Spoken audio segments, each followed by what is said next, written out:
The house has finally settled into that heavy, hollow stillness that only comes after the last light is clicked off and the phone is placed face down on the nightstand.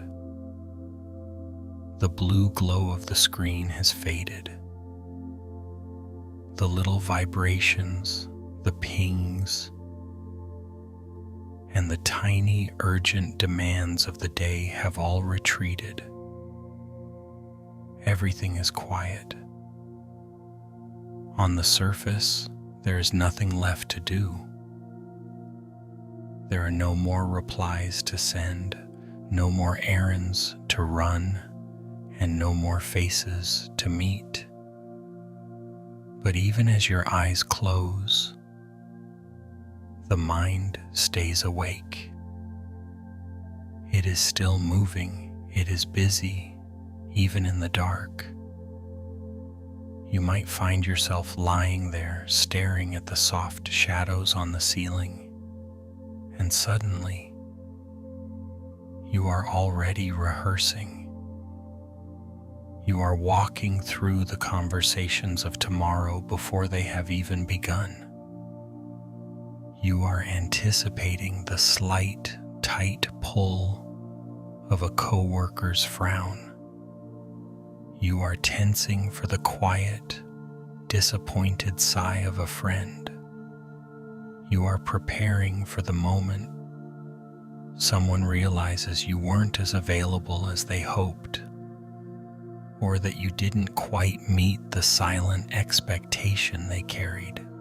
It is a strange, heavy kind of work, isn't it? To be mourning a disappointment that hasn't even happened yet. It is the labor of trying to manage the hearts of everyone you love, trying to smooth out all the potential bumps in the road before anyone even has to walk on them. You are sitting here in the safety of your covers, yet your heart is already out there, running ahead, trying to fix things, trying to make sure no one leaves feeling let down by you. It feels like a responsibility. It feels like a way to keep the peace, or perhaps a way to keep the people you care about close. There is a certain kind of devotion in this hypervigilance. You care so much that you cannot bear the thought of being the cause of someone else's sadness. You carry the weight of their possible reactions as if they were your own. You are trying to be the person who never fails, the person who is always there, the person who always has the right answer. And so the night becomes a rehearsal space. You play out the scenarios. You imagine the way a certain person might react to a no. You practice the way you might explain yourself if you are late, or if you are too tired, or if you simply cannot do it this evening. You are trying to build a shield of perfect behavior to protect yourself from the sting of being seen as imperfect. But this work is exhausting. It is a heavy, invisible burden you carry into the most private hours of your life. It tightens the muscles in your jaw. It makes your breath shallow. It turns the bed, which should be a place of total surrender, into a place of restless preparation. You are not just resting. You are stiffening against the impact of a world you are trying so hard to keep happy. Tonight there is no one to please. There is no one watching. The people you are worried about are likely asleep themselves, tucked into their own lives, unaware that you are currently standing guard over their potential hurt. The sun is not up yet. The morning has not arrived with its trials and its needs. We aren't here to find a way to fix this, or to learn how to be more confident, or to learn how to set grand, sweeping boundaries. We aren't here to change who you are. We are simply here to sit with you in this quiet. We are here to acknowledge that this weight is real, heavy. As we move through these stories, we will simply walk alongside the moments where this fear shows up. We will look at the small, ordinary ways we try to manage the world, and we will see what happens when we just let the silence be. We won't try to solve the future. We will only try to settle into the present. The night is wide enough to hold all your worries, but you don't have to carry them all at once. You don't have to arrive in every future conversation before it even happens. For now, there is only the coolness of the pillow, the rhythm of your own breathing, and the stillness of a room that asks nothing of you. You have done enough for today. Everything that needs to be managed can wait for the light. For now, let the rehearsal end. Let the stage go dark. Let yourself just be here in the quiet before anything has even gone wrong. Story 1. Clara feared disappointing her mother at a quiet family dinner. The air in the kitchen was thick and sweet, the kind of warmth that lingers in the late August evening, long after the sun has dipped behind the tree line. It was the sort of heat that makes the skin feel slightly damp, and the shadows in the corners of the room seem soft, almost blurred. Clara stood by the wooden counter, her hands resting near a ceramic bowl filled with pears. The pears were heavy and cool, their skins a pale, mottled green, smelling faintly of earth and ripening sugar. In the other room, she could hear the rhythmic, domestic sounds of her mother moving about the house. There was the muffled clink of a spoon against a glass, the heavy thud of a cupboard door being closed, and the slow, steady shuffle of slippers on the linoleum. These were ordinary sounds, but to Clara, they were signals. Every small noise was a piece of a map she was constantly trying to read, searching for any hint of a shift in the atmosphere, any subtle sign that she might have missed a need or failed to provide a comfort. She looked down at the pears.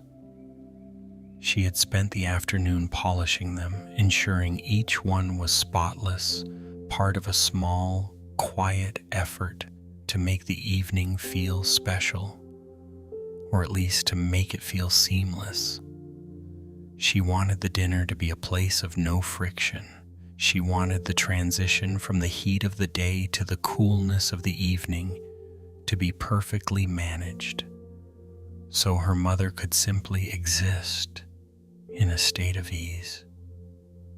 Clara felt that familiar, tight knot in her chest, the one that began to tighten even when nothing was wrong.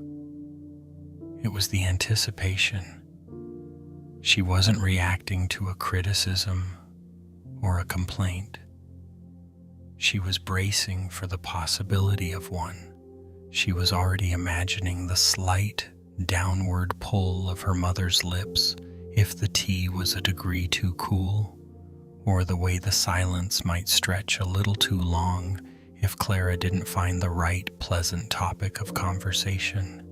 She picked up a kitchen towel and began to wipe the counter, her movements precise and rhythmic. Wipe, fold, smooth. Wipe, fold, smooth. She was trying to wipe away the very idea of tension. "Clara, is that you in the kitchen?" Her mother's voice came from the doorway, soft and slightly tired. Clara felt her shoulders rise toward her ears, a reflexive, sudden tension. She forced herself to breathe, to let the muscles in her neck loosen just a fraction. "Yes, Mom, just tidying up before we sit." Her mother leaned against the door frame. The evening light from the porch was catching the fine silver strands in her hair, making them glow like tiny threads of silk. She looked peaceful, but Clara's mind immediately began to scan for the hidden cracks in that peace. Was she too tired? Was the light in the room too dim? Was the weight of the day showing in the way she held her arms? "The pears look lovely," her mother said. Stepping into the kitchen, she reached out and touched the side of the bowl, her fingers brushing against the cool fruit. "You always pick the best ones." "I wanted them to be just right," Clara said. The words felt heavy, as if she were admitting to a much larger, more exhausting task than simply buying fruit. "They are," her mother replied, and then she turned to the sink, beginning to rinse a few glasses. The sound of the running water filled the silence. It was a domestic, comforting sound. But for Clara, the silence that followed was a space she felt compelled to fill.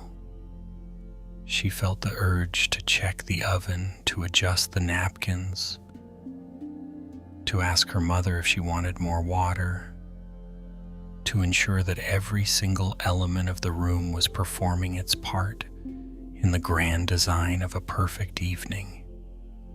She felt as though she were an architect, constantly checking the foundations of a building that wasn't even under construction, terrified that a single misplaced stone would cause the whole structure of their togetherness to crumble. She watched her mother's back. Her mother was simply washing a glass. There was no tension in her posture, no sign of the frantic, invisible maintenance Clara was performing. And yet Clara could not stop. She lived in the what if. What if the conversation dies? What if I don't keep the energy up? Will she feel lonely? What if I forget to mention how much I appreciate this time, and she thinks I am preoccupied? The heat of the kitchen seemed to press in on her. She felt the weight of her mother's potential disappointment like a physical pressure against her skin. It was a ghost she was fighting, a shadow that had no substance but possessed all the power to ruin her sleep. She reached for a pear, the skin smooth and firm under her thumb. She thought about how the fruit, in its ripening, was simply doing what it was meant to do. It didn't try to be more than a pear. It didn't worry if its sweetness was sufficient, or if its color was pleasing enough to justify its place in the bowl. It simply existed, absorbing the sun and the rain, and then, in its time, it would soften and fall. She looked at the porch light visible through the window, a single, steady amber orb in the gathering dusk. It didn't try to illuminate the entire world. It only cared for the small circle of ground around it. "Do you want some tea, Clara? The jasmine one?" her mother asked, turning back around, drying her hands on a faded cloth. Clara paused. The question was simple. It was an invitation, not a demand. But her mind immediately began to calculate the logistics. If she said yes, would it be too much work for her mother to prepare? If she said no, would her mother think she was being dismissive or perhaps even unhappy? She took a breath, a slow, deep pull of the warm, pear-scented air. She looked at her mother's eyes, which were calm, resting on Clara with a quiet, unhurried affection. There was no judgment there. There was no hidden ledger of unmet expectations.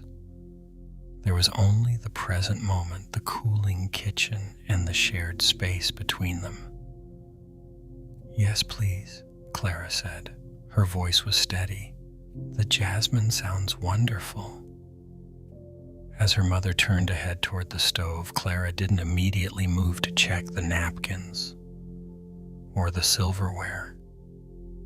She stayed by the bowl of pears. She felt the coolness of the fruit through the ceramic. She listened to the hum of the refrigerator and the distant evening chirp of a cricket outside.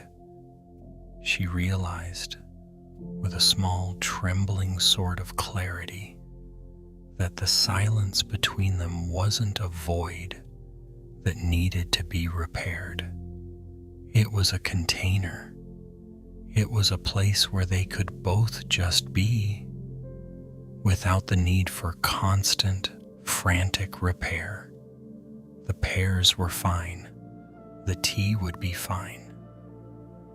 And even if a moment of disappointment did eventually arrive, it would arrive as a natural part of the evening, like the fading light or the cooling air, and it would not be something she had to prevent by holding her breath. She let her hands fall away from the counter. She let her shoulders drop. For the first time in a long time, she simply stood in the kitchen, letting the evening happen to her, rather than trying to make it happen for everyone else. Story 2. Ethan overpromised at the print shop because he feared letting people down. The rain in the small town didn't fall so much as it drifted, a fine silver mist that blurred the edges of the brick buildings and turned the pavement into a dark, reflective mirror. Inside the print shop, the air was different. It was still heavy with the scent of ozone, damp paper, and the faint metallic tang of fresh ink.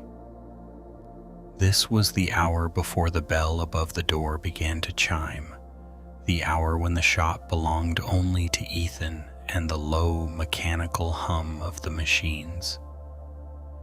Ethan sat at his small desk, a single lamp casting a warm, amber circle over a stack of invoices and a half-empty mug of tea that had long since gone cold.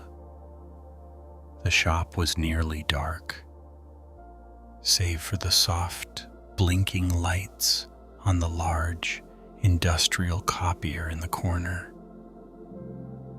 A steady, rhythmic heartbeat in the gloom. He liked this time. He liked the way the dust motes danced in the lamp's light. Tiny white specks of paper fiber and ink that seemed to float in slow motion, undisturbed by the bustle of the day. But tonight the silence wasn't peaceful. It felt heavy, like a physical weight pressing against his shoulders. His eyes drifted from the ledgers to the large, unfinished pile of cardstock resting on the workbench. It was an order for Mr. Henderson. Thick, cream-colored paper, elegant lettering meant for the anniversary invitations of a family that had been customers of the shop for 3 generations. It was a simple job, usually, but a broken part in the cutter earlier that afternoon had slowed everything down. The repairman hadn't arrived until dusk, and the window of time Ethan needed to finish the precise, delicate work was shrinking. He knew Mr. Henderson well. He knew the man's routine, the way he would arrive at 8 a.m., the way he always smelled slightly of peppermint and old wool, and the way he would lean against the counter, waiting for a brief, pleasant exchange before checking on his orders. They had a rhythm built on decades of reliability. Ethan knew that by tomorrow morning, the stack wouldn't be ready. He knew that when Mr. Henderson walked in, likely with a polite nod and a quick question about the progress, the delay would be there, sitting between them like an uninvited guest. Ethan picked up a pen, intending to check a figure on a recent invoice, but his hand stayed still. He could already see it. He could see the way Mr. Henderson's eyes would flicker toward the empty space on the counter where the finished box should be. He could see the small, polite way the older man would clear his throat, trying not to show the disappointment, trying to be kind, which somehow made the guilt even sharper. It wasn't less about the paper or the ink. It was the feeling of the broken promise. Even though the delay was due to a mechanical failure, Ethan felt as though he were personally failing a person who had trusted him for decades. He felt as though his very reliability was eroding, one late afternoon at a time. He stood up and walked over to the copier, the floorboards creaking softly under his weight. He leaned his forehead against the cool, smooth metal of the machine. The hum of the cooling fans vibrated through his skin, a lonely, mechanical vibration. In the dim light, the shop felt vast, the shadows stretching long and deep behind the rows of paper reams and bins of toner. He found himself rehearsing the excuse. "The cutter broke, Mr. Henderson. I'm so sorry. I'm doing everything I can." He practiced the tone of his voice, not too defensive, not too apologetic, just enough to signal that he cared, that he was still the man who could be counted on. He was trying to craft a version of the truth that would protect the man's feelings, a way to deliver the news that would leave the relationship unbruised. But as he stood there, staring at the gray, blurred world through the rain-streaked window, a sudden, sharp clarity pierced through the dread. He looked at the invoices on his desk, the neat rows of numbers and names. He looked at the stack of paper waiting to be processed. He realized that in his effort to prevent the discomfort of a momentary disappointment, he was actually creating a much larger, much more exhausting burden for himself. He was staying late, not because the work required it, and not because the machine was fixed, but because he was trying to work against the very concept of a mistake. He was trying to manage a future that hadn't happened, and in doing so, he was losing the present. He thought about the way he had been overpromising all week, accepting deadlines that were too tight, saying yes to extra runs just to avoid the momentary friction of a not quite. He was building a house of cards made of "don't worry" and "it'll be fine," and the weight of the impending collapse was making it hard to breathe. He was so busy trying to keep everyone else's expectations perfect that he was leaving himself no room to simply exist. The rain tapped a slow, steady rhythm against the glass. Tap, tap, tap. Ethan took a breath.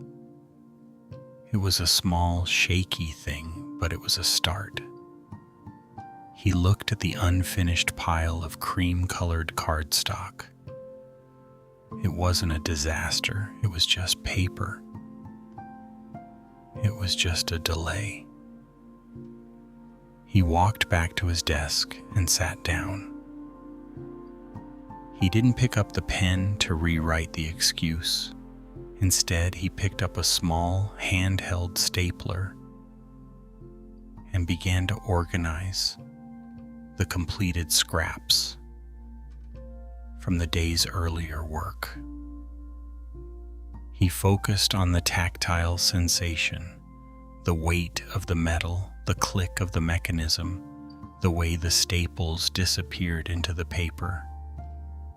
He decided that tomorrow he would simply say, "The machine went down today, Mr. Henderson.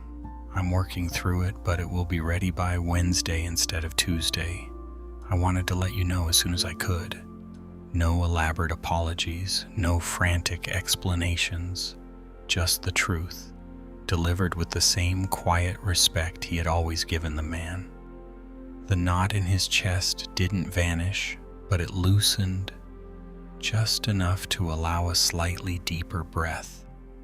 The shop remained dark, the rain continued its steady, rhythmic descent, and the machines continued their low, indifferent hum. The shadows didn't seem quite so heavy. For the first time in hours, Ethan wasn't looking toward the morning. He was just sitting in the quiet, in the dim amber light, watching the dust motes drift through the air, letting the night be exactly what it was, a period of rest, before the work of being human began again.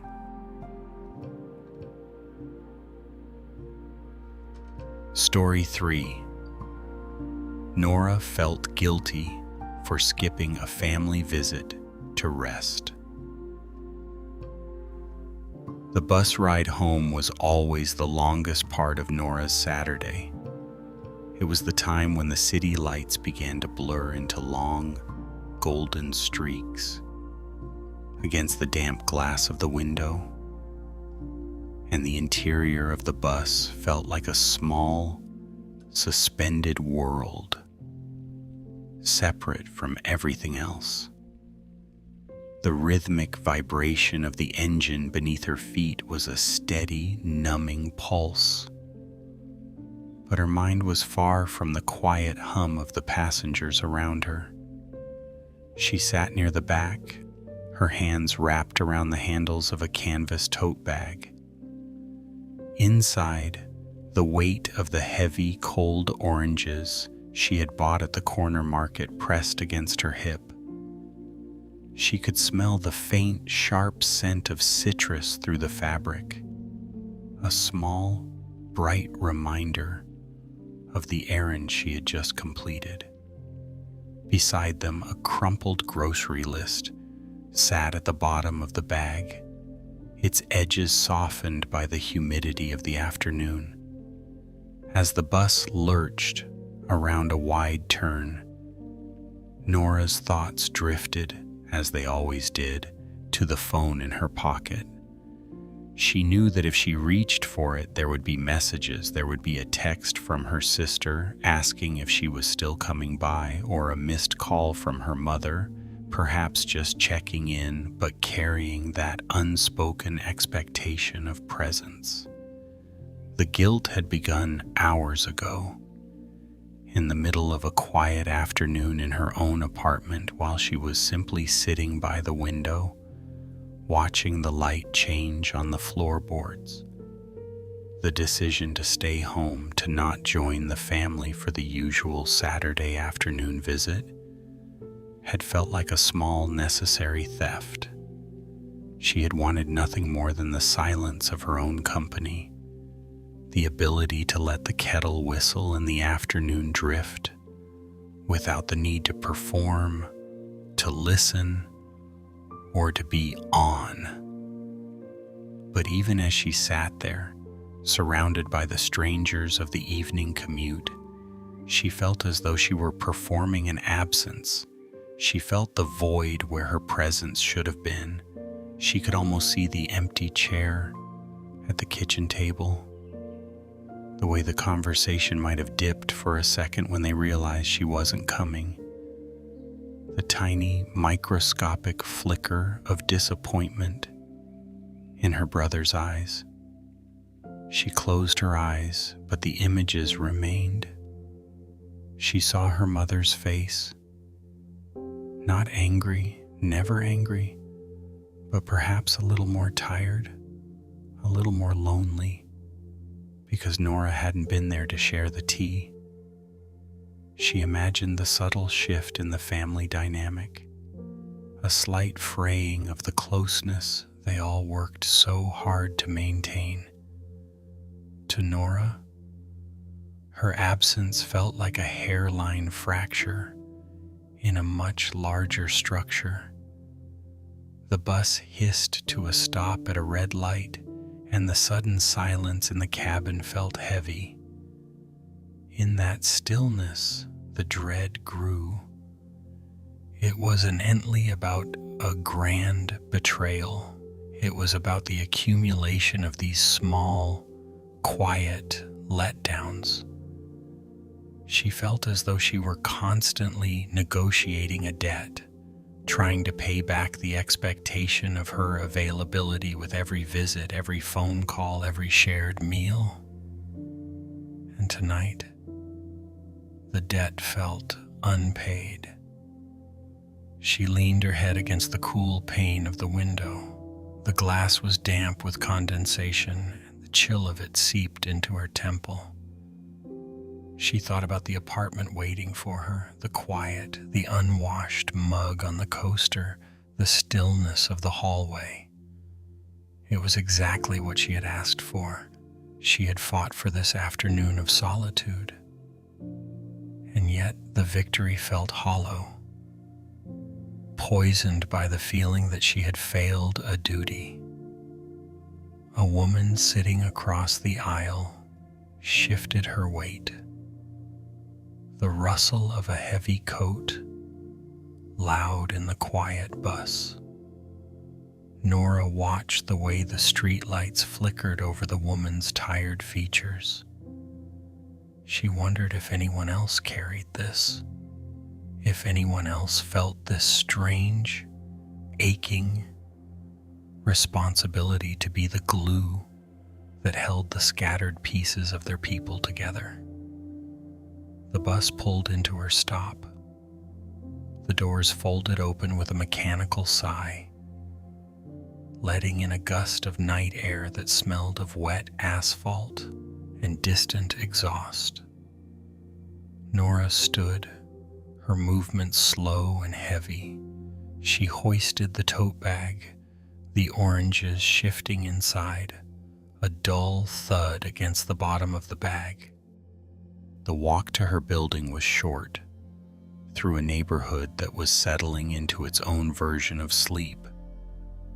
The street lamps cast long, distorted shadows on the sidewalk, and the world felt stripped of its edges.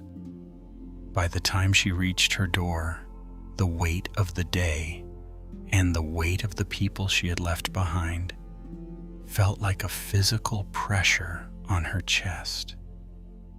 She stepped inside. the click of the lock behind her sounding unusually loud in the empty hallway. She didn't turn on the big light. Instead, she moved through the shadows, setting her keys on the small wooden dish by the door. She hung her coat, the fabric heavy and damp from the mist. In the kitchen, the silence was absolute. It was the silence she had craved. Yet, as she stood there in the dark, the kitchen felt less like a sanctuary and more like a place where she was hiding. She reached into the bag and pulled out the oranges. They were cold, almost icy, against her palms. She set them on the counter, their bright, textured skins catching what little light filtered in from the street. She stood there for a long time, just looking at them, breathing in the faint, sharp scent of the fruit. Then, with a slow, practiced motion, she reached for the kettle. The sound of the water filling the metal vessel was a bright, splashing noise that broke the stillness. She placed it on the stove and clicked the burner on. The small blue flame flickered to life, a tiny point of heat in the gloom. As the water began to heat, a low, rising hiss. Nora sat at her small kitchen table. She didn't reach for her phone. She didn't check the messages. She simply sat in the dim light, listening to the steady, growing pulse of the kettle. She watched a single drop of condensation run down the window pane, tracing a slow, jagged path through the grime. She thought about the family, about the empty chair, about the mist afternoon.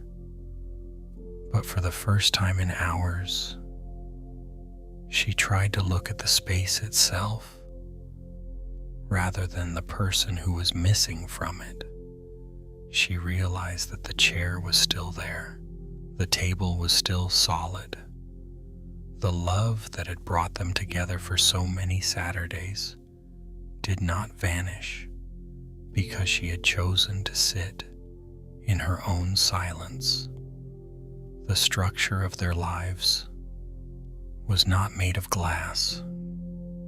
It was made of something much more resilient, something that could withstand the ebb and flow of presence and absence. The kettle began to whistle, a thin, lonely sound that gradually rose into a steady, insistent note. Nora stood, her movements calm.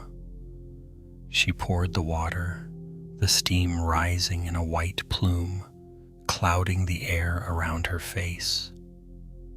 As she sat with her warm mug, the heat seeping into her hands, the tension in her shoulders began to loosen just a fraction. The night was large and the world was wide, and her absence was just one small, quiet part of the evening. She was allowed to be here, in this room, in this moment, entirely and without apology. Story 4. Daniel panicked that one late school pickup would hurt his daughter. The car seat was still warm from the afternoon sun, a lingering heat that pressed against Daniel's arm as he sat in the driveway. The engine had been turned off minutes ago, but he hadn't moved to get out. He just sat there, watching the shadows of the oak trees stretch long and thin across the asphalt of the school parking lot. The school day had ended an hour ago. The heavy, rhythmic pulse of the crossing guard's whistle had long since fallen silent. The playground, usually a chaotic sea of bright jackets and shouting voices, was now just a collection of empty swings, swaying slightly in a stray breeze, and the lonely, metallic creak of a slide. It was a quiet, hollow sort of stillness. Daniel gripped the steering wheel, his knuckles pale. He was late. It wasn't a catastrophe, not in the way a car accident or a missed flight is a catastrophe, but it was a lapse. A small, jagged tear in the fabric of the routine he worked so hard to maintain. A meeting had run long, then a pharmacy stop had taken more time than expected, and suddenly, the clock had slipped through his fingers. He looked at the empty passenger seat where the small, star-shaped paper backpack usually sat. He imagined his daughter, Lily, standing by the chain-link fence, her small chin tucked into her collar, looking down the street. He could almost see the way her eyes would search the approaching cars, the way her expression would shift from expectation to a quiet, wounded confusion when his car didn't appear. The fear wasn't about the lateness itself. It was about what the lateness represented. In the quiet of the car, Daniel's mind began to build a monument out of this single moment. He wasn't just late today. He was becoming the kind of father who wasn't there. He imagined this one afternoon of waiting, this one instance of being unseen, weaving itself into the foundation of her memory. He feared that one day, years from now, she would look back and see not a man who loved her deeply, but a man who was perpetually elsewhere, a man who failed the most basic test of presence. He felt a tightness in his throat, a physical ache that made it hard to swallow. He wanted to be the constant. He wanted to be the steady, predictable orbit around which her world could safely spin. To be late felt like a crack in that orbit. It felt like a betrayal of the promise of reliability he had made to her, a promise written in the daily rhythm of pickups, snacks, and bedtime stories. A small, stray leaf skittered across the pavement, making a dry, scratching sound against the road. Daniel watched it. He thought about the way children are so sensitive to the things we think they don't notice. He worried that she was recording these small neglects, filing them away in a silent ledger of disappointments. The cooling air began to seep through the car windows. He looked at the school building, a large, darkened shape against the twilight. He imagined the janitors moving through the empty hallways, the lights clicking off one by one, leaving the classrooms in darkness. Everything was being tucked away, put to rest, yet he felt unable to do the same. He was still bracing for the moment he would have to face her, to see that flicker of hurt in her eyes that he was certain would be there. He took a slow, shaky breath, trying to steady the frantic rhythm of his heart. He tried to remind himself that the world was not as fragile As his anxiety suggested, he tried to tell himself that a child's love is not a glass sculpture that shatters at the first sign of a mistake.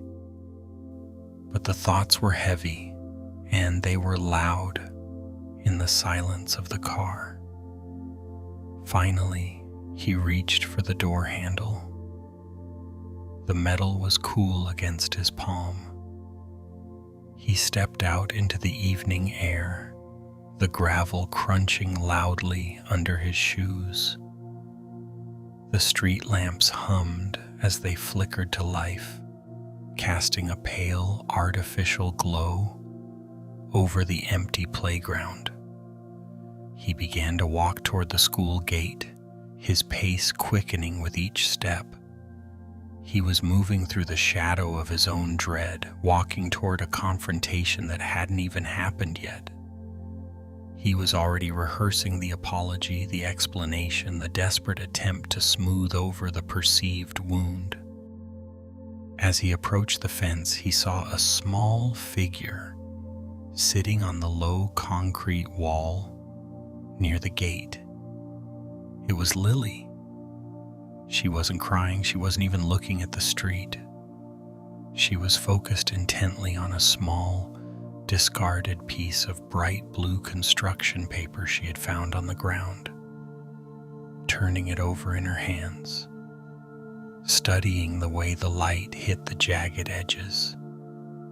Daniel stopped a few feet away, his breath catching. He felt the weight of his fear suddenly very heavy, very much out of place in the face of her quiet absorption. He watched her for a moment, seeing the way her small fingers traced the paper, seeing the peaceful, unbothered way she existed in the stillness of the evening. "Lily," he said, his voice soft, perhaps a little too thick. She looked up, and for a second he braced himself. He waited for the downturn of her lips, the flash of recognition that he had failed. But the look that met him was simply one of recognition. A small, bright smile broke across her face, and she jumped down from the wall, her movements fluid and easy. "Daddy," she called, her voice breaking the silence of the parking lot. She ran toward him, and as he knelt to catch her, burying his face in the scent of her hair, scented with crayons and the outdoors, he realized something. She hadn't been counting the minutes. She hadn't been building a monument to his absence. She had simply been waiting, and in the waiting, she had found something else to occupy her heart. He held her tight, feeling the warmth of her small body against his. The tightness in his chest didn't vanish, but it loosened just a fraction. The gear of his mind, which had been grinding so violently against the idea of failure, began to slow. He realized that while he was busy managing the memory of his mistakes, she was simply living in the reality of his return. He stood up, taking her hand in his. Her small, sticky palm was a solid, grounding weight.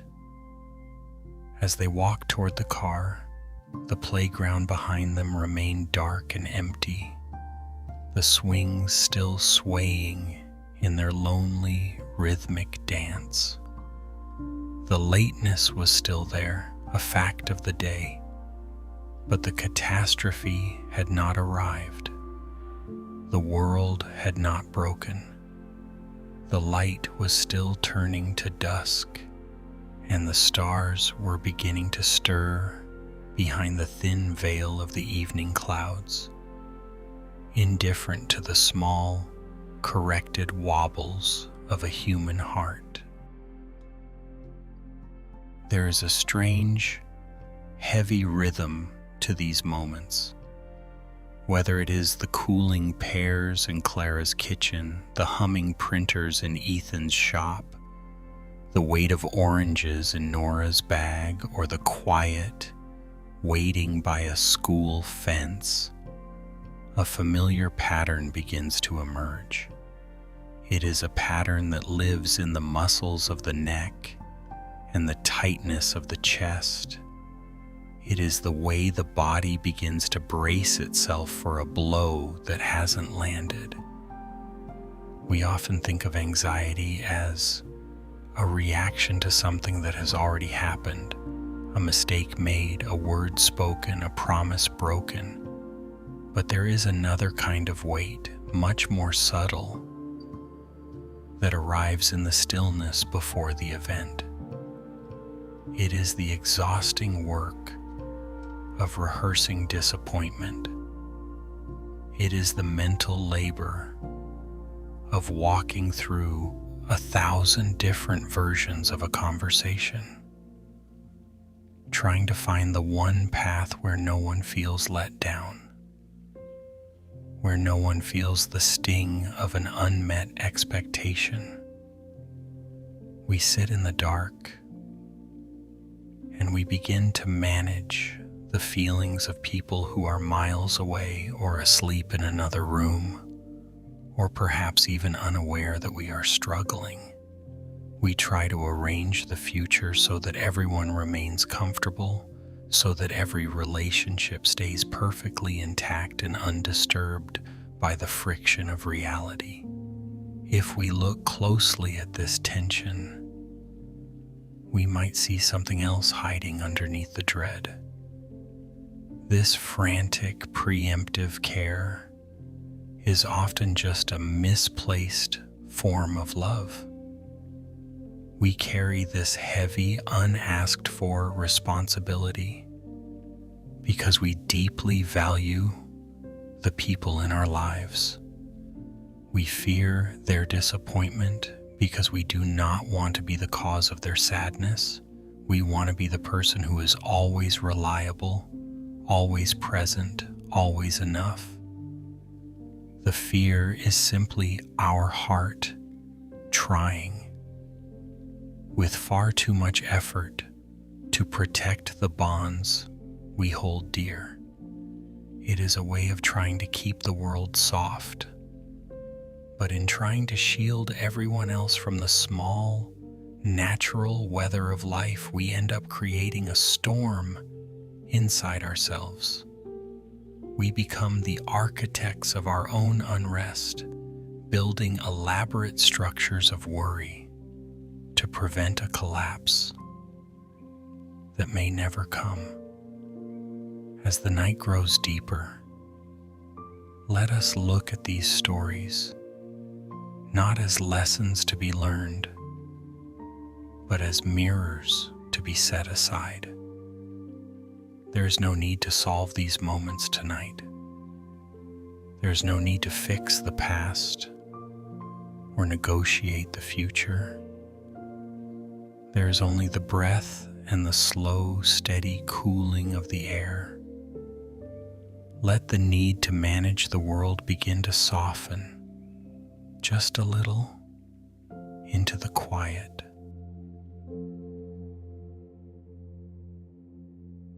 Story 5. May feared letting everyone down by stepping back from a choir solo. The rehearsal hall always smelled of old wood, floor wax, and the faint metallic scent of damp winter coats drying near the radiator. It was a large, cavernous room, the kind of space where even a whispered hello seemed to travel too far, bouncing off the high, shadowed ceilings and losing its shape somewhere in the rafters. Outside, the twilight of a late November evening was pressing against the tall, narrow windows, turning the glass into dark, opaque mirrors that reflected nothing but the dim glow of the overhead lights. May sat on a folding chair near the back of the room, her hands tucked deep into the pockets of her heavy wool cardigan. She felt the heat from the radiator behind her, a rhythmic low-frequency hiss and a sudden dry pop, but it didn't quite reach her bones. Her fingers were cold and her throat felt tight, not with emotion, a sudden swell of sadness, but with a dull, heavy fatigue that seemed to settle in the very center of her chest. In front of her, on a small, rickety music stand, lay the sheet music for the solo. The edges of the paper were slightly curled from the humidity of the room, and the notes themselves, the sharp black symbols of the melody, looked like tiny accusing eyes. This was the moment she had practiced for weeks. This was the part of the anthem that required a clear, soaring resonance, a note that could bridge the gap between the hushed voices of the choir and the hollow space of the hall. Around her, the rest of the group was settling in. There was the soft rustle of sheet music being turned, the metallic click of music stands being adjusted, and the low, melodic murmur of voices as people greeted one another. She watched them through the periphery of her vision. There was Sarah, always the first to arrive, smoothing out her notes with a meticulous, careful grace. There was David, leaning against the back wall, his heavy scarf wrapped loosely around his neck, looking relaxed and effortless. Every small movement in the room felt like a weight being placed on her. She found herself watching the way the others looked at her when the director, a kind man named Mr. Henderson, paused to check his watch. She could almost feel the invisible threads of expectation stretching from the rest of the choir to her chair. They were all waiting for the same thing, for her to step forward, for the music to rise, for the solo to justify the effort of the rehearsal. The fear wasn't that she couldn't sing the notes. The notes were etched into her mind.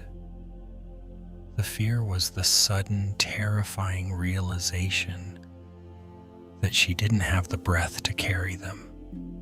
Not tonight.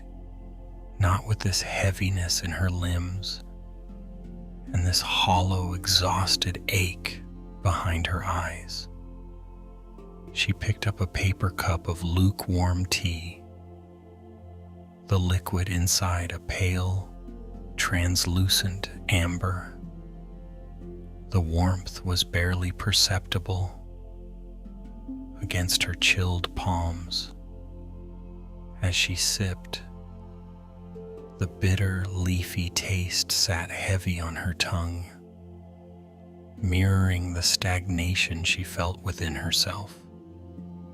She looked down at the tea, and for a moment the world narrowed to just that small, flickering circle of light on the table, and the rhythmic, insistent hiss of the radiator. She began to rehearse the conversation in her head, 1,000 different ways to decline the solo. If she said she was sick, it felt like a lie, a clumsy, transparent shield that would only cause more concern and unnecessary follow-up questions. If she simply said she wasn't feeling well, she feared the disappointed tilt of Mr. Henderson's head, the way the room might go momentarily silent, the collective unspoken sigh of a group that had been counting on her brilliance. She imagined the way the silence would ripple through the rows of singers. She could see the subtle shifts in their posture, the slight furrow of a brow, the way someone might look down at their music, suddenly preoccupied with a smudge on the page.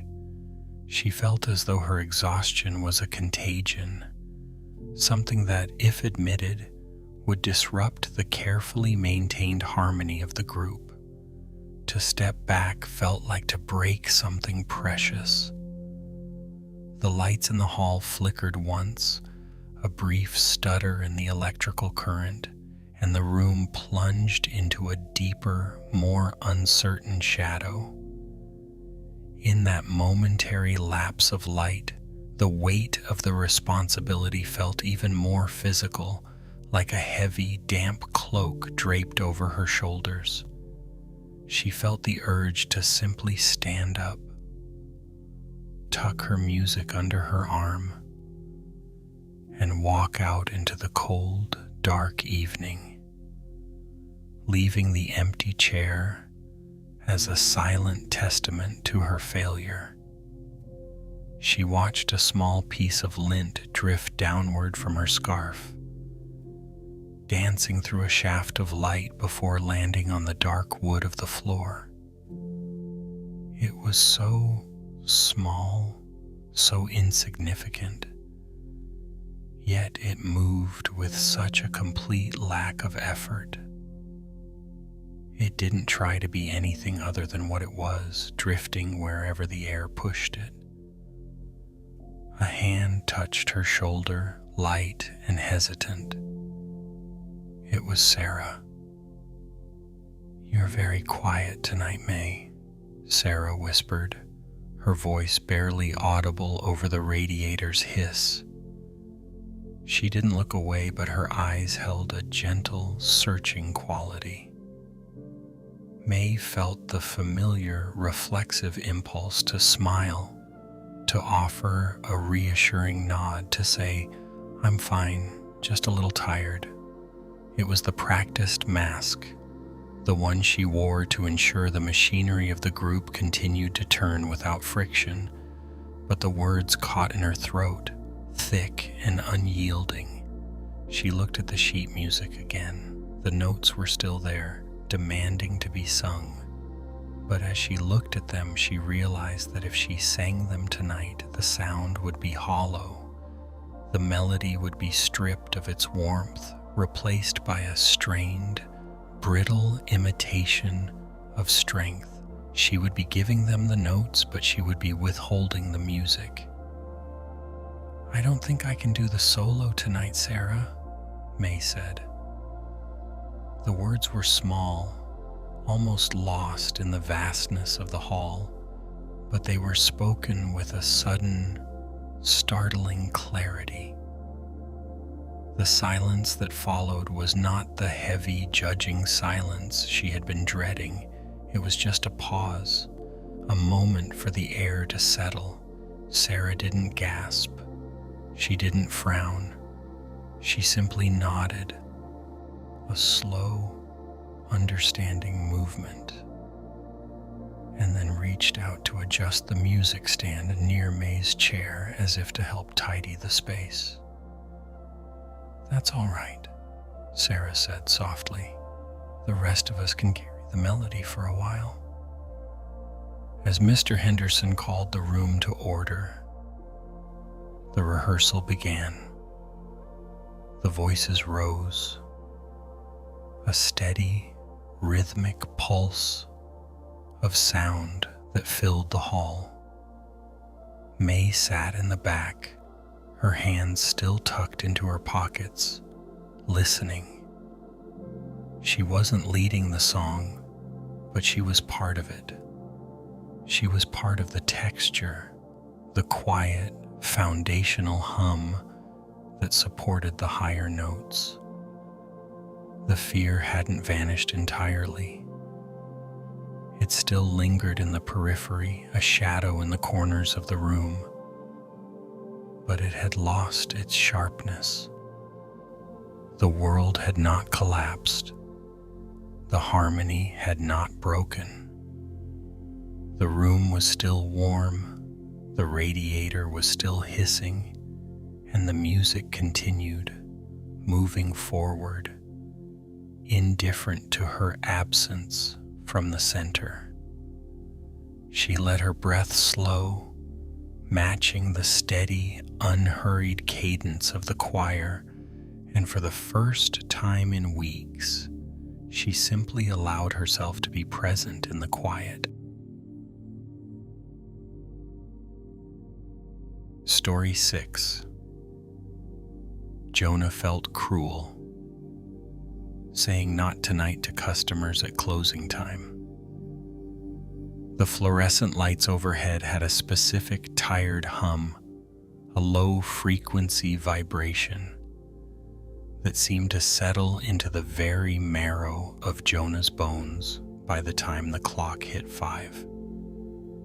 It was the sound of a day winding down, a sound that usually signaled the transition from being useful to being still.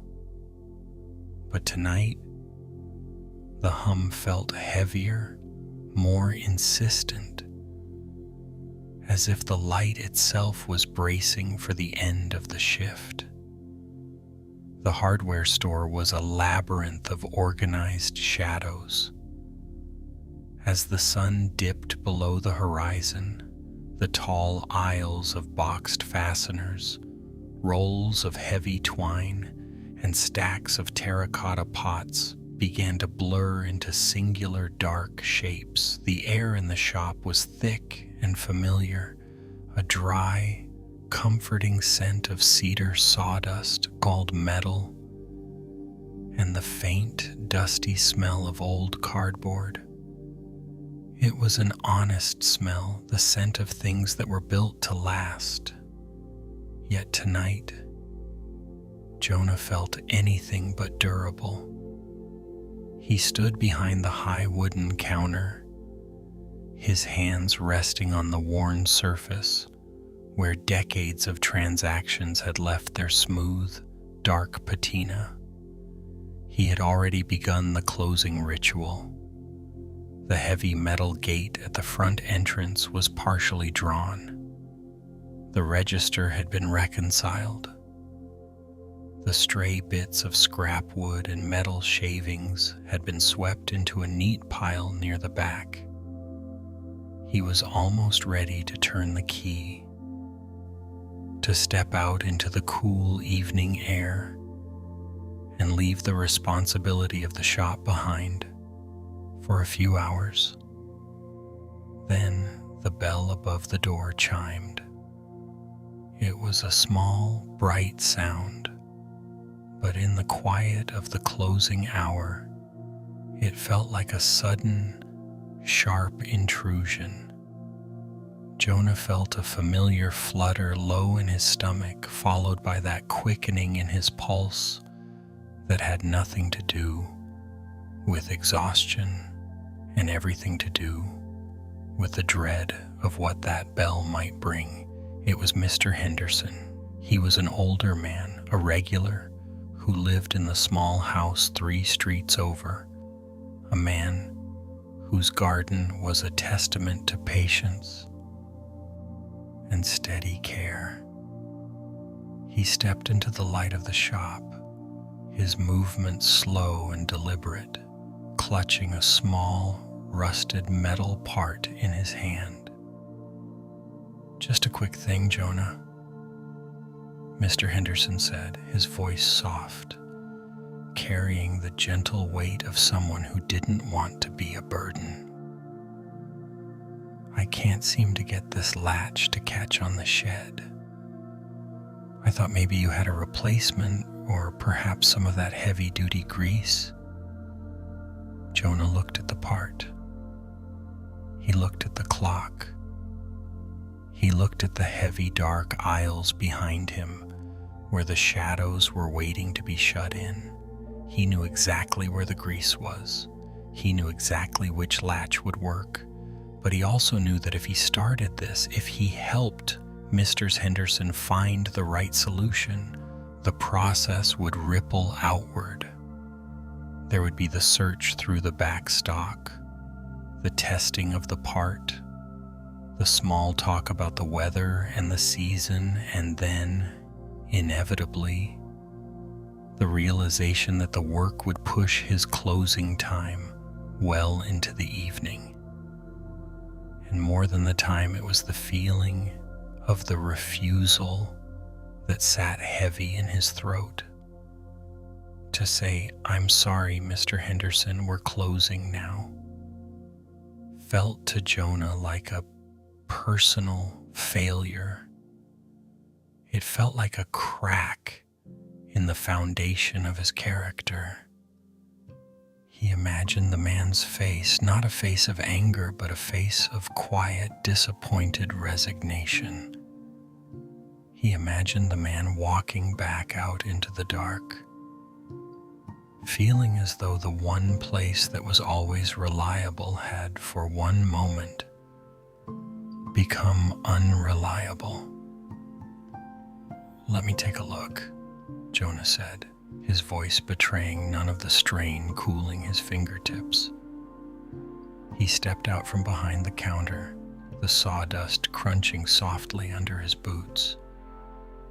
As he worked, the familiar mechanics of the shop took over, but his mind was elsewhere. He moved through the aisles, his fingers brushing against the cold, corrugated surfaces of plastic bins and the rough texture of timber. He found the grease. He found the latch. He even found a small brass hinge that might make the repair even better. But as he moved, he felt the weight of the shop growing heavier. Every item he retrieved felt like another obligation he was tethered to. He was performing the role of the helpful, the reliable, the one who never says no. He was carefully constructing a version of himself that was incapable of being a disappointment, yet the cost of this construction was a mounting, silent exhaustion. He returned to the counter, laying the items out on the wood. Mr. Henderson peered at them through thick spectacles, nodding with a slow, appreciative smile. "You're a lifesaver, Jonah, really. Think I'd get this sorted before the rain hits tomorrow." "It's no trouble at all," Jonah replied. The lie felt strange in his mouth, not a lie of malice, but a lie of omission. It was a trouble. It was a weight he was choosing to carry, a burden he was pretending was light. As Mr. Henderson began to pay, Jonah watched the small, rhythmic movement of the man's hands. He realized then that by trying so hard to be the man who could solve every problem, he was actually becoming someone less truthful. He was providing a service, yes, but he was doing so through a mask of effortless availability. He was presenting a polished surface, hiding the friction and the fatigue that were actually present. The shop was silent again, save for the low, persistent hum of the lights and the soft rustle of the receipt tape. In that small, enclosed space, surrounded by the tools of repair and the remnants of the day's labor, Jonah felt a sudden, profound clarity. He saw that his fear of disappointing Mr. Henderson was actually a way of avoiding the reality of his own limits. He was using the yes to avoid the vulnerability of a no. He looked at the darkened aisles, the parts of the store he had already finished with, and realized that the darkness wasn't an enemy to be pushed back. It was simply the natural conclusion of the day. The shop was meant to close. The tools were meant to be put away. The person behind the counter was meant to rest. Mr. Henderson gathered his small pile of items, thanked him once more, and disappeared into the night, the bell chiming a final departing note. Jonah stood still for a moment, the silence of the shop pressing in around him. He didn't immediately move to the back to lock the final door. Instead, he just breathed. He felt the cool, still air of the closing shop. He felt the weight of his own limbs, no longer braced, but simply resting. The fear of the next person, the next need, the next disappointment didn't vanish, but it lost its sharp, jagged edge. It became just another part of the shop's landscape, like the dust or the scent of the wood, something to be acknowledged, but not something he had to carry out of the building with him. He reached out and clicked off the overhead fluorescent light. The hum died instantly, leaving only the soft, velvet darkness of the evening and the quiet, steady rhythm of his own breathing.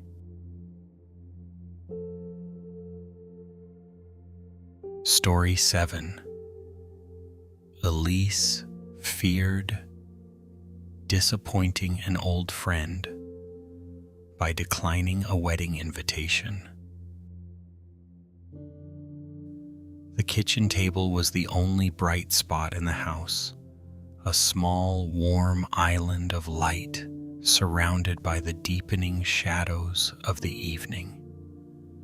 Outside, a steady, rhythmic rain was pressing against the window, turning the glass into a dark, liquid surface that obscured the trees and the street lamps. The world beyond the pane had dissolved into a blur of gray and black, leaving only the small, focused circle cast by the single lamp sitting near the edge of the wooden table. Elise sat within that circle. In front of her lay the heavy, cream-colored stationery, the kind of paper that felt expensive and significant under her fingertips. There was an invitation tucked into the center of the spread, its edges crisp and its calligraphy elegant. A swirling, delicate script that spoke of celebrations, of polished silverware, and of a joy that felt for a moment very far away from this quiet, dim kitchen. She reached out and touched the corner of the card. Her finger traced the embossed floral pattern, but her mind was elsewhere.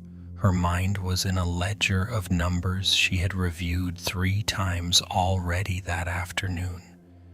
It was in the calculation of train tickets, the cost of a hotel room, the price of a gift, and the sudden, sharp realization of how much those small, necessary things would pull at the fraying edges of her monthly budget. The air in the kitchen felt still heavy with the scent of the damp evening and the faint metallic smell of the radiator. To steady herself, Elise picked up a small, round dish containing the glue for the envelopes. She dipped the brush into the tacky substance, her movements slow and mechanical. The sound of the brush against the paper was a tiny, rhythmic scrape in the silence. She looked at the return address she was preparing. It was a friend from a lifetime ago, someone who had been there through the easy years before the world had become a series of careful subtractions. The thought of writing the words, "I am so sorry I cannot be there," sent a cool unease through her hands.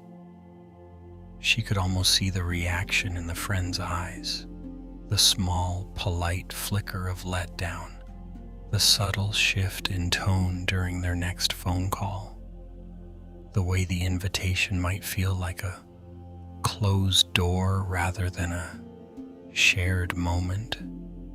She began to prepare the next envelope, her hands moving through a practiced, lonely ritual.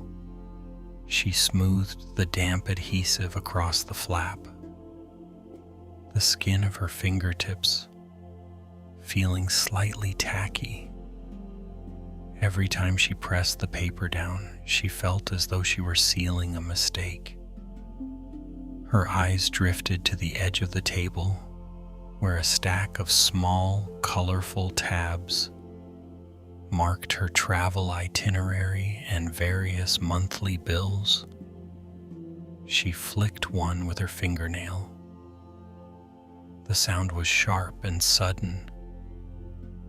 Underneath the tabs, the train schedule was visible, the precise times of departures and arrivals, the costs of different classes of seating.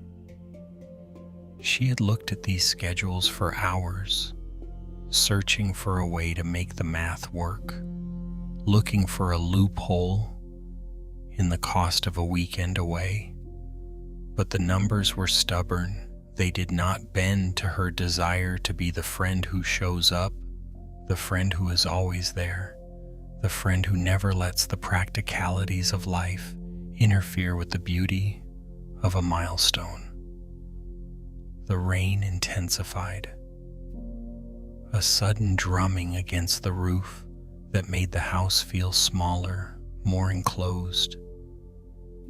Elise leaned back, her chair creaking softly against the linoleum floor. The light from the lamp caught the fine dust motes dancing in the air, swirling in the warmth of the bulb. She thought about the wedding itself.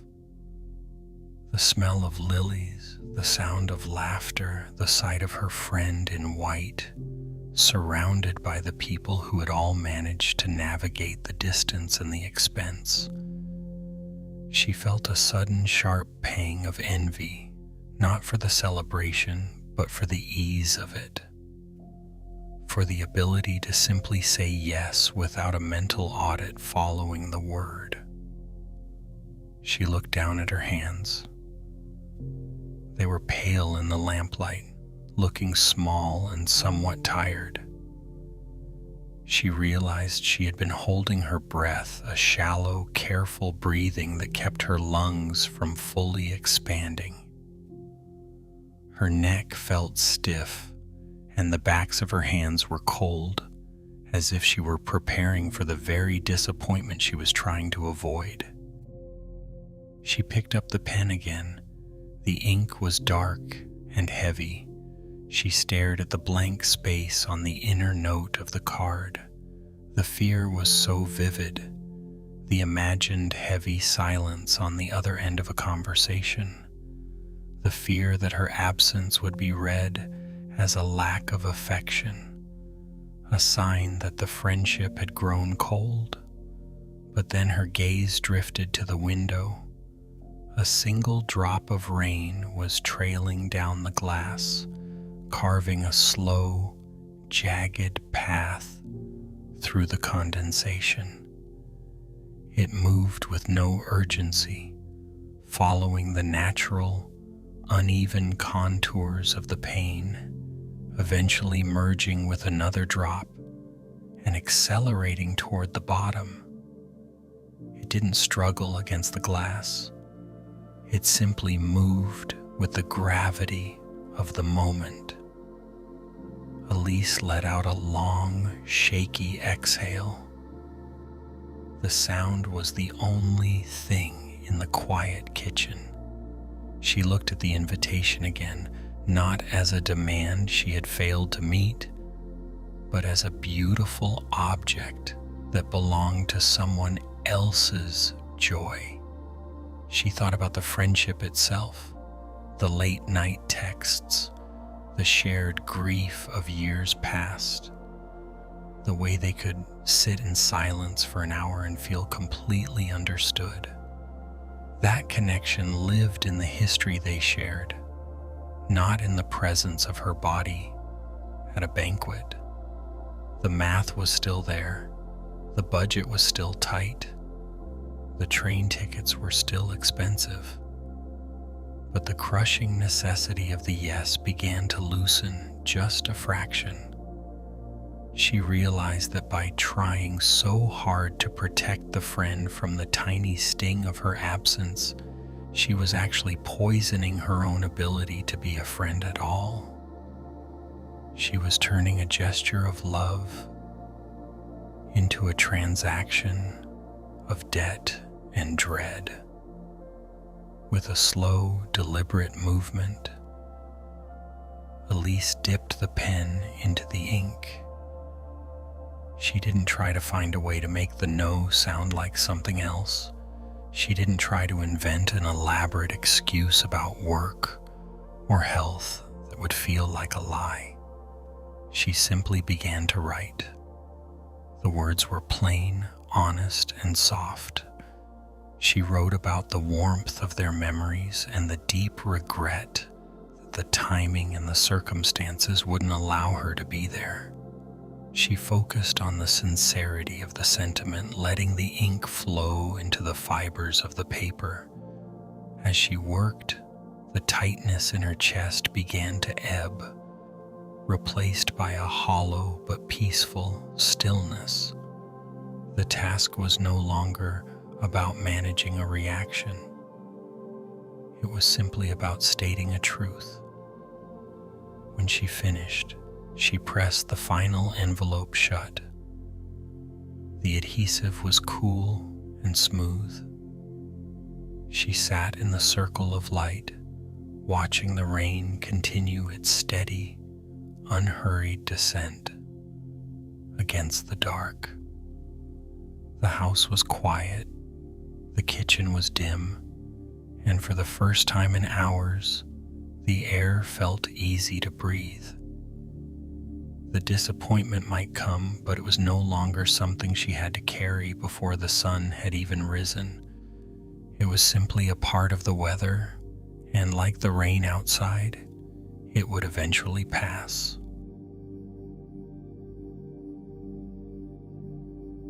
Story 8. Owen tried to protect his father from every difficult feeling. The garden at the Willow Creek residence was a place of controlled, gentle decay. It wasn't a wild, unruly space, but rather a collection of carefully manicured edges, neatly trimmed boxwoods, gravel paths that crunched with a predictable, rhythmic, heavy step, and lawns that had been mowed so recently the scent of cut grass still hung thick and sweet in the humid evening air. Owen sat on a weathered wooden bench, the kind of bench that felt slightly damp and cool from the afternoon's mist. He sat perfectly still, his hands folded in his quiet lap, his eyes fixed on his father. His father, Arthur, was positioned in a folding chair a few feet away, staring toward the far corner of the garden where the shadows of the willow trees were beginning to stretch and merge into the darkening hedge. Between them sat a small plastic cup of water, the condensation pooling in a tiny, clear ring at the base on the arm of the chair. The water was still, reflecting nothing but the dim, gray light of the approaching dusk. Owen felt the familiar, heavy weight pressing into the center of his chest, the profound, exhausting duty of the caretaker. It wasn't the physical work of driving to the care home or bringing the necessary supplies. It was the mental labor of the visit itself. It was the silent, frantic effort to curate the atmosphere, to smooth over the jagged edges of his father's silence, to ensure that when he eventually stood up and walked back to his car, he would leave behind a spirit that was undisturbed and content. He watched the way his father's hand, thin and patterned with the translucent maps of age, rested on the arm of his chair. The skin looked like crumpled parchment. Every time his father let out a long, heavy sigh, Owen felt a sudden, sharp spike of panic. He would immediately begin scanning the silence for a way to bridge the gloom. He would search for a memory to revive, a question to ask, or a small, bright piece of news to inject into the quiet, terrified that if he didn't, the silence would turn into something permanent, something like sadness, or worse, something like resentment. He had spent the entire drive here rehearsing the right things to perhaps say. He had prepared a repertoire of light, safe topics: the weather, the neighbor's new dog, the way the peonies were blooming in his own yard. He had arrived with a mental shield, ready to deflect any sign of his father's brewing dissatisfaction. "The grass looks good, Dad," Owen said, his voice sounding thin and forced in the vast, quiet garden. "They've been keeping up with the mowing lately." Arthur didn't turn his head. He didn't even blink. He simply breathed, a slow, shallow sound that seemed to punctuate the stillness of the garden. Owen felt the familiar tightening in his jaw, that ache that lived in his teeth. He looked down at his own sleeve, tracing the texture of the heavy knit cardigan he wore. He pulled the fabric slightly, a nervous, repetitive gesture. He felt like an architect trying to build a cathedral out of nothing but well-placed words, hoping that if he could just construct a perfect enough moment, the instability of his father's mind would cease to be a threat. He wanted to fix the unrest. He wanted to reach into the hollow space of his father's confusion and fill it with a sense of peace that was in reality entirely his own projection. He was so busy trying to manage the mood of the garden that he hadn't noticed how much the evening air had cooled, or how the light had turned a bruised, deep purple. He remembered when his father used to be the one providing the shelter,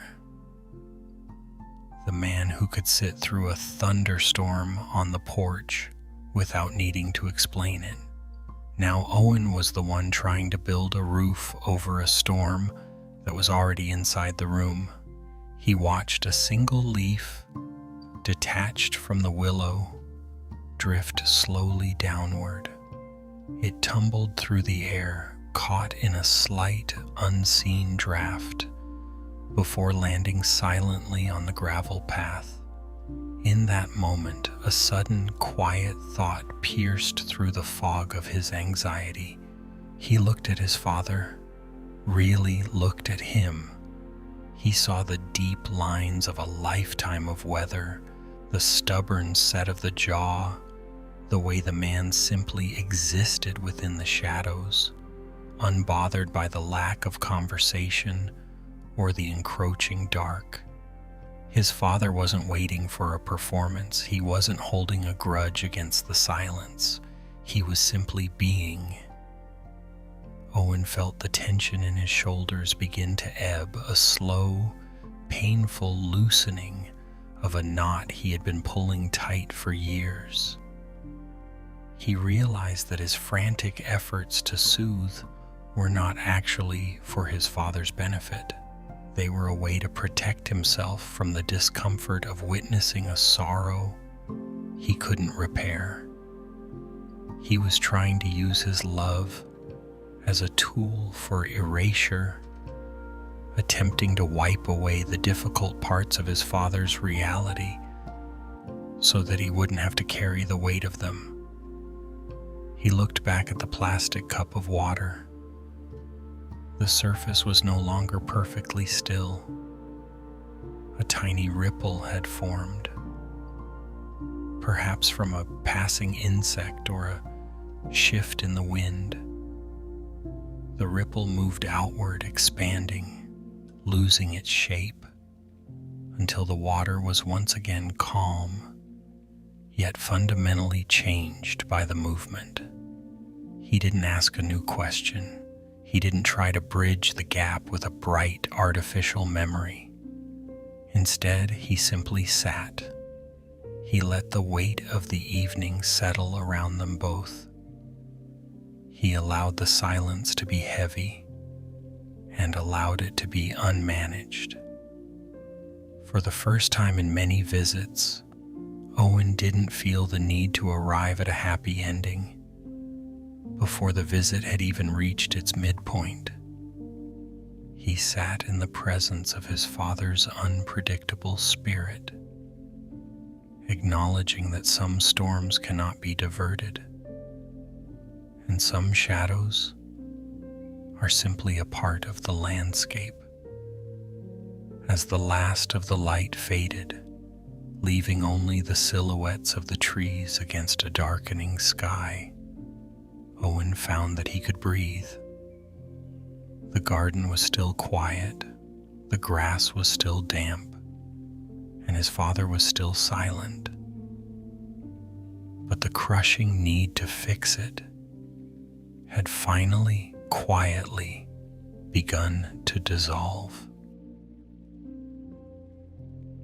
It is a heavy, invisible way to live, this quiet, constant labor of the heart. It isn't the kind of exhaustion that comes from a long day of physical work, the kind you can wash off with warm water.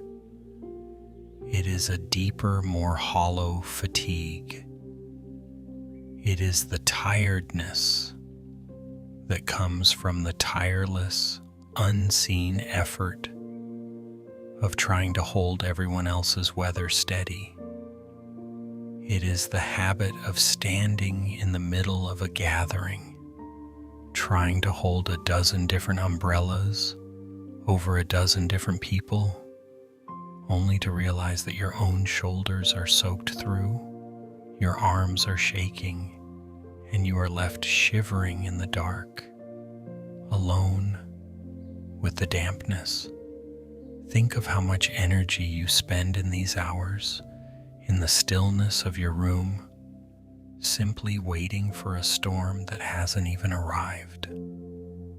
It is the heavy mental work of managing the moods of people who aren't even in the room with you.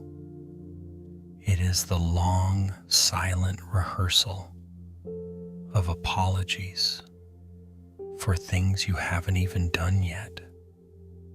It is the careful, frantic curation of your own words, polishing them until they are soft enough, small enough, or sufficient enough to prevent even a single ripple of discomfort in anyone else. You carry the weight of their potential disappointment as if it were a physical object you were responsible for transporting. You move through your days as if you are the one in charge of the clouds, the wind, and the sudden, unpredictable shifts in the temperature of a conversation. You try to smooth out the jagged edges of the world before anyone else can even feel them, and in doing so, you have become a person who is always on alert, always waiting, always slightly out of breath. Feel that tension now as you lie here. Notice how it sits in the tiny, tight muscles around your eyes. Notice the way your jaw is clamped, holding on to all those unsaid words. Notice the way your breath seems to catch, just a little, in the center of your chest, as if you are still waiting for someone to call your name. This is the cost of trying to be the architect of everyone else's peace. This is the fatigue of living as if every heart nearby must be kept from the rain.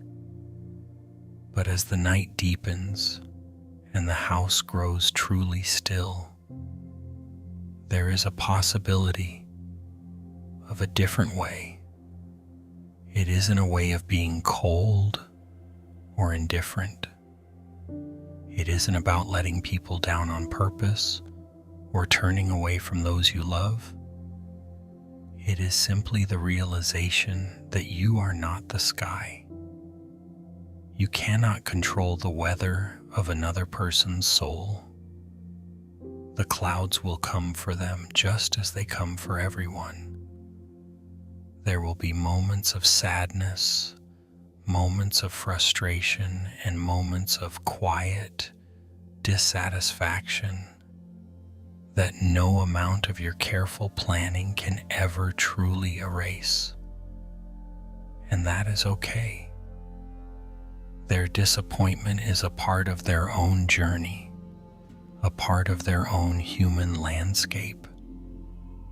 It is something they are capable of carrying. Let the idea of this release settle into your bones as gently as the cooling of the air in the room. You do not have to be the one to hold the umbrella tonight. You can let the rain fall where it must. You can allow the wind to blow through the spaces between people, trusting that the roots of your relationships are deeper and more resilient than your ability to manage them. There is a profound quiet relief in simply being a person rather than a shield. You can allow yourself to be tired. You can allow yourself to be finished with the work of the day. You can let the imaginary management of the future drift away, leaving you here in the present in the safety of your own stillness. The room is dark now, and the air around your bed has grown heavy and still. The world outside has finally finished its restless, demanding movement. The cars have passed, the neighbors have turned off their lights, and even the wind has settled into a low, unhurried rhythm against the eaves of the house. There is no one left to answer to. There are no eyes watching to see if you have done enough, or if you have been careful enough, or if you have been kind enough. In this quiet, the heavy work of the day is finally over, but your mind is still clenching, holding on to the pieces. You are still carrying faces and names, voices and potential reactions, like a collection of fragile glass things you are afraid might shatter if you let them go. Let us begin to set them down, one by one. Think of the person you are most afraid of upsetting tomorrow. See their face in the darkness, just a soft, blurred outline. See the expression you imagine they might wear if you fail them, the quiet withdrawal, the slight frown, the disappointed sigh. Now gently let that face dissolve into the shadows. You do not need to hold it for them tonight. You do not need to carry their possible hurt or their silent judgment. Let that person belong to the night and let their feelings be theirs to hold. Think of the tasks you have left unfinished, the small obligations that feel like heavy, jagged stones in your pockets, the email you didn't send, the errand that slipped through your fingers, the promise that feels slightly out of reach. Feel the weight of those stones in your hands. Now simply open your palms, let them fall onto the floor beside the bed. They will be there in the morning, but they do not need to be under your covers.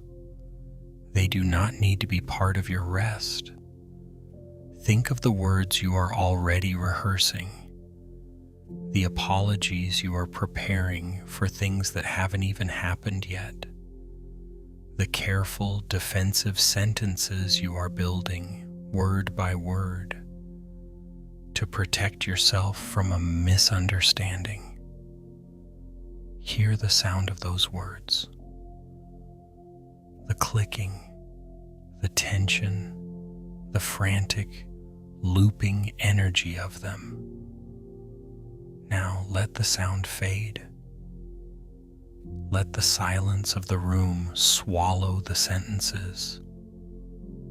There is no need for preparation in the dark. There is nothing to defend here. Think too of the smaller things that have attached themselves to this fear. The dish still drying by the sink, the folded shirt you meant to answer with a message, the calendar square waiting for tomorrow, the ordinary little places where you have been trying to become more dependable, more graceful, more impossible to resent. Let those things grow dim. Let the kitchen belong to the kitchen. Let the phone lie still on its table. Let the next day remain closed for a few more hours, like a shop before the key turns in the lock. Think of the disappointment you are bracing for, that sharp, sinking feeling in your stomach that says, something is going to go wrong and I won't be able to fix it. Feel that tightness in your chest, that bracing, that instinctive flinch before an impact. Now let your breath move through it. Let your breath be a soft, steady wave that washes over that tension, smoothing it out like water smoothing the edges of a stone. The storm is not here. The disappointment is only a shadow, and shadows cannot touch you while you sleep. You have spent so much of your life trying to arrive in every future conversation before it even begins. You have been trying to inhabit every possible tomorrow, making sure you are prepared for every possible loss, every possible fracture in a relationship. But tonight, you are only allowed to be here. You are only allowed to be in this bed, in this room, in this single quiet moment. The people you love are capable of navigating their own storms. They have their own strength, their own resilience, and their own way of finding the light. You do not need to be the one who keeps the sky clear for them. You can let the clouds come. You can let the rain fall. You can let them experience the weather of their own lives. As your body sinks deeper into the mattress, feel the release, traveling from your toes, up through your legs, into your hips. Feel the heavy, wonderful stillness settling into your shoulders, dropping them away from your ears. Let your neck soften. Let your jaw unhinge, releasing the tension you've been holding in your teeth. Let the small, tight muscles around your eyes smooth out, like sand settling at the bottom of a clear, calm sea. You are not responsible for the peace of the world tonight. You are only responsible for this breath. This one slow, easy breath. The names are gone. The faces have faded. The tasks are resting on the floor. There is nothing left to manage. There is nothing left to fix. There is only the softness of the sheets, the coolness of the air, and the profound, unshakable safety of the dark. You are allowed to be tired. You are allowed to be finished. You are allowed to simply exist without explanation, without apology, and without the need to be anything other than a person, resting in the quiet at the end of the day. Sleep now. Let the night hold everything you cannot. Everything is taken care of, everything is still, and nothing more is being asked of you tonight. Sleep now deeply, for now, at ease.